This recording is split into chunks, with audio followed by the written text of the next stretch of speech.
This is Stewie with 20 IQ. They're celebrities. You talk to them.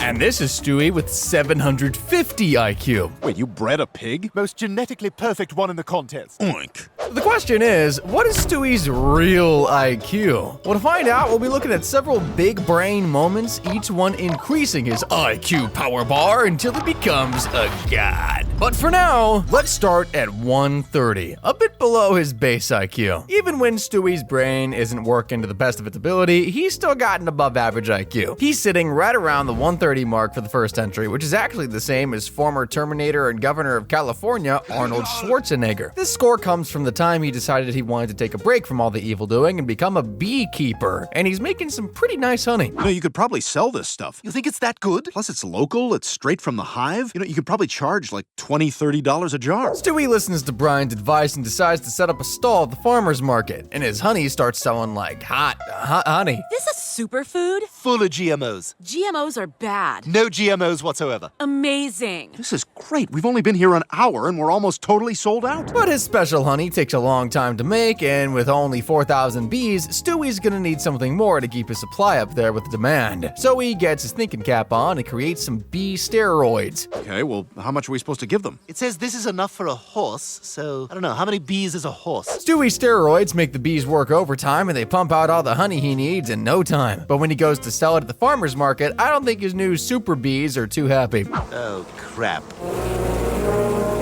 My God, Brian, run! And when Stewie said he gave him steroids, he wasn't messing around. These little fellas are jacked. To get rid of the bees, Stewie needs to get rid of the hive, so he figures launching it somewhere else is the best bet. So he uses his seesaw to send it flying all the way to Rob Gronkowski's house, and it looks like they're his problem now. There's a ton of them. Start up the party bus. We're moving. Bees. And they're showing blitz. We gotta leave on 2. That takes care of that. Stewie was smart enough to genetically enhance the bees to pump out more honey, but he was also stupid enough to give them an overdose. It just goes to show you can be as smart as you want, but you'll always need common sense at the end of the day. The only way is up for Stewie, though, when it comes to his smarts, as the next episode we'll be taking a look at what puts him in the 160 IQ range, the same as the great Albert Einstein. Yeah, sure, Einstein tackled theoretical physics and special relativity, but has he ever tried to wipe out the world's supply of broccoli? Stewie has. And it all comes from the time Lois tries to force feed him some. Very well then, Who the hell do you think you are? My goal becomes clear. The broccoli must die. With his target in mind, Stewie spends the next few days studying his foliage foe and finds a critical weakness. Cold kills broccoli. All I need to do is build a machine to control the global environment. A few sprinkles of genius with a chance of doom. Stewie starts working on his weather controlling device, but despite being a literal genius, he's not a miracle worker. He needs something to help amplify his machine across the globe, and when Peter comes home, he's got just the thing. What's this? The witless provider has finally brought me something of value. I can use that crude device to amplify my deadly signal. Stewie in the earlier seasons was a lot more evil, wasn't he? His plan goes without a hitch as he constructs a bigger contraption on the roof of the house, causing freezing rain to sweep the globe.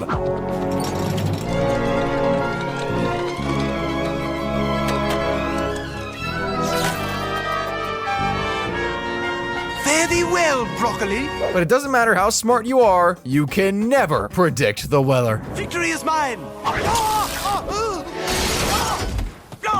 Damn it. Oh.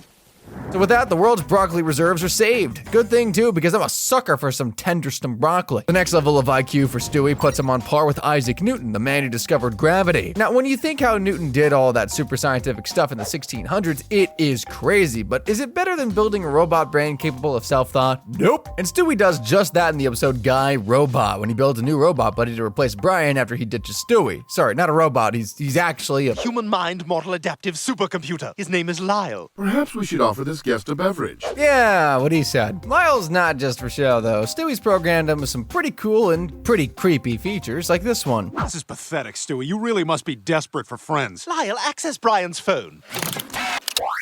Look at that, you only have 4 contacts. That is pretty embarrassing, Brian. Maybe you shouldn't have ditched Stewie. The thing is, though, it's not just Brian who wants some friends, Lyle does too. As Stewie has programmed him to get smarter and smarter to stimulate himself, he creates 2 more robots just like him. Okay, not robots, but whatever, blah blah supercomputer thing Stewie said earlier. Hey, I never said I was technical. What's going on here? here? I've built a few friends for myself, but I've outpaced your intelligence. I needed to create some friends who are my cognitive peers. Are they doing math on glass? Might have mocked Brian before, but without Lyle, Stewie is pretty lonely. So to impress his invention, Stewie stoops to new lows.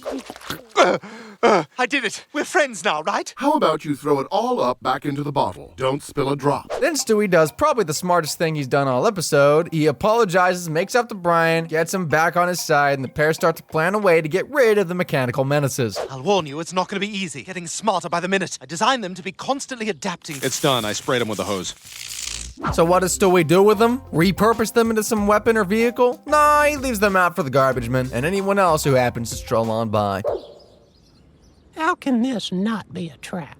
Now we're starting to get into scarily smart waters. A 230 IQ has only been seen a handful of times in humanity, and Stewie smashes into that conversation into the episode Mission Impossible, where after Lois' sister has a baby, Lois and Peter decide they want to try for another one of their own, and Stewie's not happy. I'm the baby. Why the deuce would they want to replace me? My bottom is smooth, my laugh is heartwarming.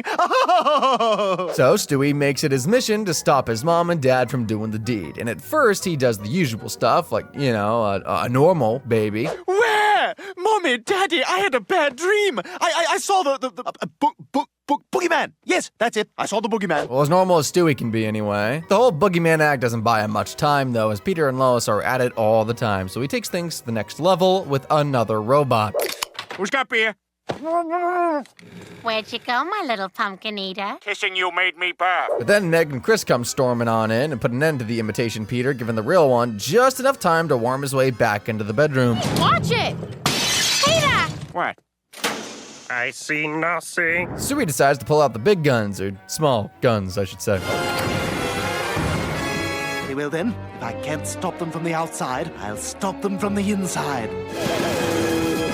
Yet Stewie's plan is to make himself tiny and to enter Peter's body, preventing the pair from ever having another baby ever again. I can't tell if it's more impressive or more evil. Maybe it's just impressively evil, or evilly impressive. Anyway, Stewie heads straight for Peter. As was your fate, Mr. Fly, so is the fate of every sperm in Peter's body.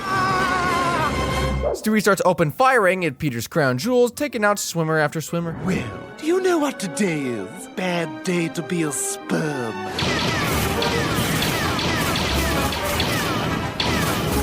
He's making short work of these guys, ain't he? Then again, you gotta remember he's beaten all these guys before.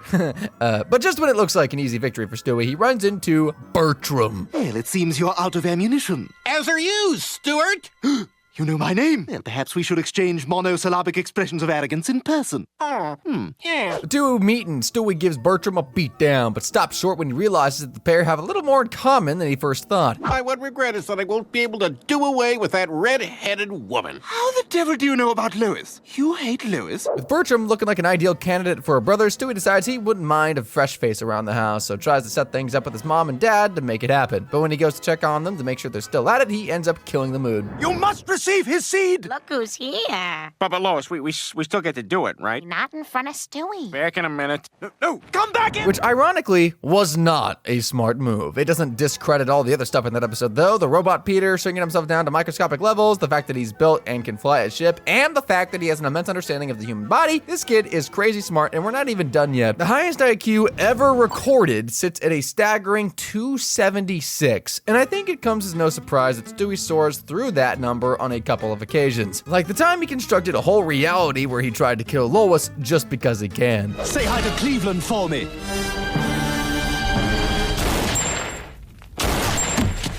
Man, it's a good thing this is all a simulation. Hey, Stewie, we got a postcard from Peter and Lois on the cruise. Oh, hello, Brian. They need to bring one of these simulation machines out before GTA 6, which, with the way things are going, could be likely. The next bit of brilliance from Stewie is actually disgusting. It's from the time he collects Brian's DNA and uses it to get himself pregnant.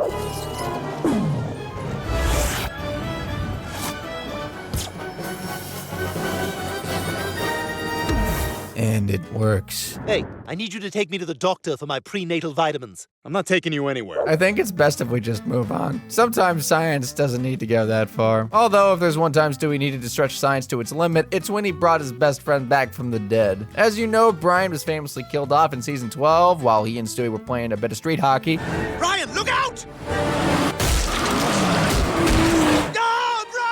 Man, it still hurts to watch that. After the death of Brian, the entire family goes into mourning, but obviously Stewie is hit hard. He tries to think of ways to bring Brian back, and he becomes obsessed with rebuilding his time machine after he broke it in the episode Yargilamov, but he just can't find the parts anymore. It'd be completely impossible to build a functioning time machine. I guess that means Brian has really gone for good. The grief of losing his best buddy doesn't leave Stewie, but neither does hope. The little guy figures that due to the multiverse, there has to be another version of himself out there with a time machine that'll cross his path, and that's when he remembers this. That boy is me. It's me from the past. Several months ago, I time-traveled ahead to purchase that Christmas toy. Stewie figures out that his other self will know there's something strange going on if he just walks right up to them, so instead he gets Vinny, Brian's replacement, to try and pry the time machine return pad away from the other Stewie. But I feel like the backpack might be hiding some figure flaws. That is where you are wrong, my friend. Stewie, why do you throw up after every meal? This is why. So before his other self catches on, Stewie flashes back to the past to save his best friend. Brian, look out! You're alive, my friend! Of course I'm alive. What the hell's going on here? I still find it crazy that the writers killed Brian off only to bring him back 2 episodes later. But hey, I'm not complaining. Planning all that stuff with Brian is pretty next level, but we kind of glossed over a 1-year-old inventing a whole time machine, which, by the way, you need an IQ of at least 310 to even begin thinking about building one of those. I mean, it's that far beyond anything humanity has ever done to this point. That poor old Mort thinks it's a high-tech porta potty. And you know why Stewie invented it? You're probably thinking to rule the world or something, but nah, he just wanted to stop his teething pains. I wish I could make the pain go away sooner, but I can't turn time forward. Perhaps I can. I'll simply build a machine that can move time. I shall call it Time Machine. All the other stuff we've shown so far is kind of possible either in theory or practice, but no human will ever be able to go back in time. Forwards? Maybe. Not back. Kind of makes you realize just how brainy this kid is. Although, if I start to think about it for too long, I get a headache. But the little guy is far from done. He's conquered time travel all right, but what about multiverse travel? Well, he's got that covered too. And to prove it, he takes Brian on a multiverse tour. And since we're mentioning the multiverse, Stewie's IQ is now sky high, smashing through the 400 barrier. Where are we? This is Quahog, Brian, but in this universe, Christianity never existed. The dark ages of scientific repression never occurred. Hey, not bad. You know, considering the whole multiverse thing means that there's an infinite amount. But this isn't Rick and Morty, so Brian and Stewie's tour doesn't last forever. Their next stop ends up being something a little more familiar. Rock, Peter? That was wonderful rocks we had last rock night. I enjoyed rocking you up the rock last night.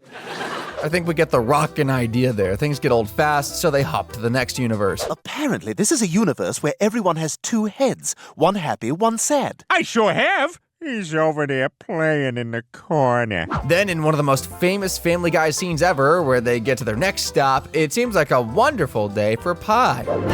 It's a wonderful day for pie, and they'll tell you real sweet with a musical tweet. Day for pie. So check out that song if you haven't already. It's gonna be stuck in my head all day now. Despite that cool song and the Disney animation, Stewie and Brian come unstuck when they teleport to a universe where dogs are humans and humans are dogs. And Brian clearly has a liking for this new world, so he doesn't want to go home. I just don't think we should be too hasty. Have a unique opportunity to study alternate universes in depth. Give it.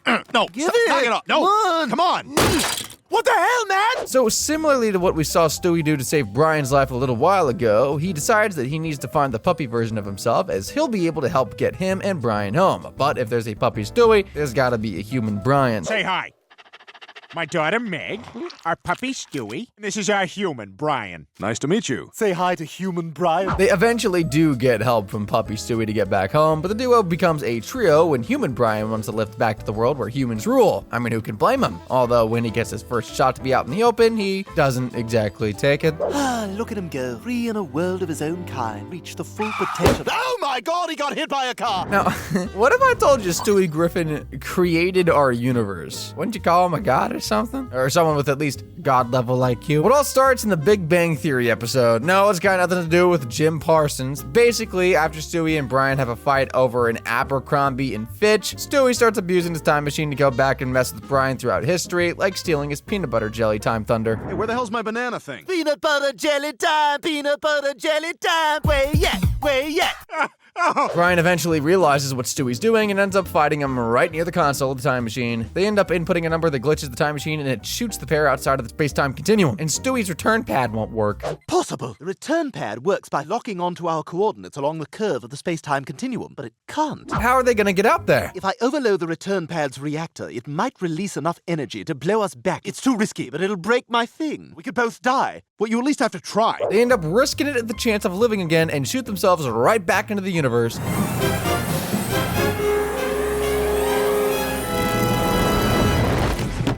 We made it. Yeah, we made it. Okay, now tell me the joke. It's just this bit about a Planned Parenthood clinic on Halloween. Next. After a night back in their own universe, Stewie scans the place and realizes that they're responsible for something pretty big. The universe's cosmic background radiation, a kind of echo of the Big Bang, matches the energy spectrum of my return pad. It means my return pad's explosion was the Big Bang. See, I told you. Which means I created the universe, Brian. You were born in the universe. It's called a temporal causality loop. The universe created me so I could create it, and so on. Best not to think about that bit or your head might explode. Stewie Griffin has one hell of a brain in that football-shaped head of his. We've seen him create super weapons, human-dog hybrids, and even the universe, so I think it's safe to say his real IQ might just be off the charts. But Stewie isn't the only interesting character we got around here. Oh no! What about this guy popping up on screen right now? He looks pretty interesting to me, so give him a click to find out more.